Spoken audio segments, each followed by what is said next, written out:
Guys, welcome back to our YouTube channel. তো I hope তোমরা সবাই খুব ভালো আছো। তো এখন সন্ধ্যাবেলা, তো এখন থেকে ব্লগটা স্টার্ট করছি। আর সন্ধ্যাবেলায় আজকে কি বানানো হবে? কি বানানো হবে? ভুলে গেছি কি বানানো হবে। Crispy chicken. তো ওই crispy রেসিপিটা তোমাদের সাথে শেয়ার করব, কিন্তু ওটা দুপুরবেলাতেই ম্যারিনেশন করে রাখা ছিল। ম্যারিনেশনে ছিল আদা, রসুন, কাঁচা লঙ্কা আর লঙ্কার গুঁড়ো, এইসব দিয়ে ম্যারিনেট করে রেখেছিলাম। এবার বাকি যা যা জিনিস দেবো এখন সেটা তোমাদেরকে দেখাচ্ছি, চলো। সরি, ক্রিসপি চিকেন নয়, এটা ছিল চিকেন 65, নামটা ভুল বলেছি। তো এবার এতে দেব একটু চালের গুঁড়ো। মানে এতটাই আমরা এক্সাইটেড খাওয়ার জন্য কি বানানো হচ্ছে সেটাই ভুলে যাচ্ছি। চালের গুঁড়ো, চালের গুঁড়োটা কেন দেওয়া হচ্ছে? একটু ক্রিসপি হবে তার জন্য। একটা ডিম, আর এখানে আছে কারি পাতা কুচানো, তো এটা ঢেলে দেব। কারি পাতাটা কোত্থেকে পেলে? এখানে তো গাছ নেই। ওই তো আমাদের পুকুরের সামনে যে গাছটা আছে ওইখানেতেই নিয়ে এলাম, পাতাটা তুলে দিয়ে কুচিয়ে রাখলাম। এইটা হচ্ছে চিকেন 65 মশলা, তো এটা এবার দিয়ে দেবো। কে বানাবে? দাদা বানাবে না তুমি বানাবে? মিলিত প্রয়াসে হবে। আমি করছি ম্যারিনেট, ও করে ভাজবে। আমি ম্যারিনেশন করছি আর ও ভাজবে। চিকেন 65 মশলাটা বেশ অনেকটাই লাগবে, প্রায় 2 চামচ মতো।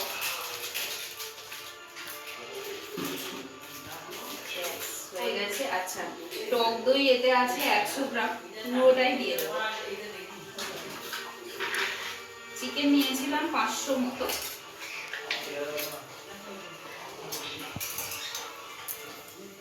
পুরো টক দইটাই দিয়ে দিচ্ছি। নুনটা পরিমাণ মতো। এবার এটা মাখিয়ে নেব।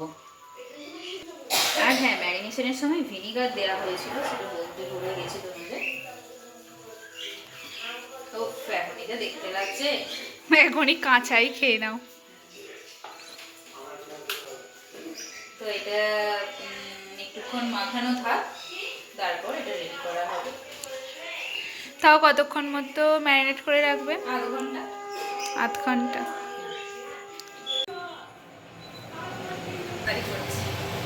এখানে কড়ায় তেল দেওয়া হয়ে গেছে, আর ওদিকে দাদা এসে গেছে। এবার রেডি হবে কি আমি ভুলে যাচ্ছি, চিকেন 65।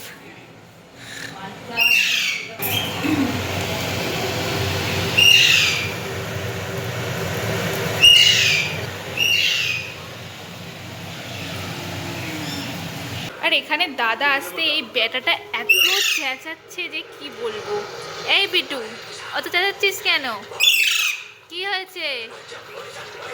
হ্যাঁ, তেলটা গরম হতেই এবার আস্তে আস্তে এগুলো তেলে ছেড়ে দেবো। আর মিডিয়াম আছে এগুলোকে একটু ভাজতে হবে, নয়তো সেদ্ধ হবে না ঠিকভাবে। তো একটু লাল লাল হয়ে গেলেই এগুলো তুলে নেবো। আর এইদিকে আরেকটা বাটিতে আরেকটা ব্যাটার বানানো হচ্ছে, যার জন্য লাগছে সয়া সস, ভিনিগার আর একটুখানি চিলি সস। তো এইটাকে ভালো করে মিশিয়ে নেব। এইটা চিকেন 65-এর যে গ্রেভি মতন হবে তার জন্য এই ব্যাটারটা বানানো হচ্ছে। আর আরেকটা জিনিস দেওয়া হচ্ছে, সেটা হচ্ছে টমেটো সস। আর হ্যাঁ, আরেকটা জিনিস এর মধ্যে দেওয়া হলো টক দই। এই রান্নাটাতে টক দইটা একটু বেশি পরিমাণেই লাগছে। তো এইটাকে এবার একটু ভালো করে মিশিয়ে নেওয়া হলো। এইদিকে ব্যাটারটা বানাতে বানাতে আমার এইদিকে পকোড়াগুলো প্রায় ভাজা হয়ে গেছে। তো আমি এবার এই পকোড়াগুলোকে তুলে নেব। দেখতেই পাচ্ছ বেশ লাল লাল মতন হয়েছে, এখনই তো দেখে জিভে জল চলে এসেছে। এবার এই গ্রেভিটা বানানো হবে, তো তার জন্য গরম তেলে দিয়ে দিলাম একটু কোচানো রসুন, আর দিয়ে দিলাম চেরা কাঁচা লঙ্কা। তো এই চেরা কাঁচা লঙ্কাগুলো দিয়ে একটু ভালো করে নেড়ে চেড়ে দিয়ে দিলাম কয়েকটা কারি পাতা। তো কারি পাতাটাকে দিয়েও একটু ভালো করে নেড়ে চেড়ে নিলাম। তারপরে যে ব্যাটারটা বানানো হলো টক দই আর সস টস দিয়ে, তো সেই ব্যাটারটা এবার এর মধ্যে দিয়ে ভালো করে নাড়িয়ে নিলাম। আর তারপর ওই ভাজা পকোড়াগুলো দিয়ে ভালো করে মিশিয়ে নিচ্ছি। রেডি আমাদের ক্রিসপি চিকেন, না চিকেন 65, শুধু ক্রিসপি চিকেন হয়ে যাচ্ছে। খেতে কেমন কেমন হয়েছে আমি টেস্ট করব। নাও রিভিউ দাও, খাইতে কেমন হয়েছে?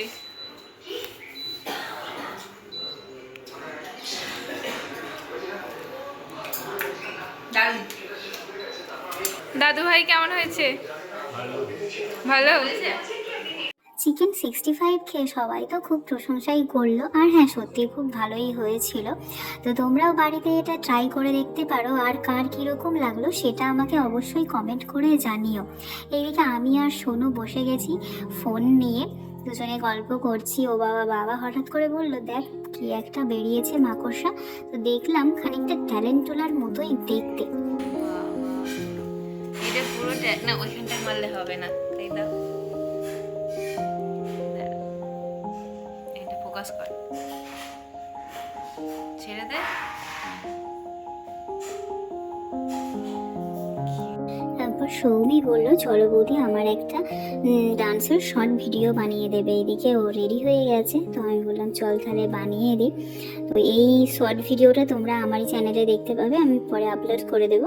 আর এদিকে চলে এসেছি রান্নাঘরে। আজকে রাতের মেনু ঠিক করেছি, আলু চচ্চড়ি হবে আর তার সাথে রুটি। রাত্রিরে সবাই বাড়িতে রুটিই খায়, আর আলু একটু সেদ্ধ করা ছিল, তো ভাবলাম কি করা যায়, ওই জন্য সেদ্ধ আলুগুলোকে একটু কেটে আলু চচ্চড়ি বানিয়ে ফেললাম।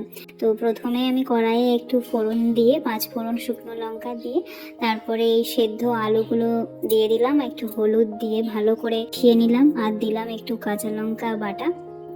ব্যাস এটা এবার একটু ফুটতে শুরু করবে, লাস্টে জাস্ট ধনে পাতা দিয়ে এটা আমি নামিয়ে নেব।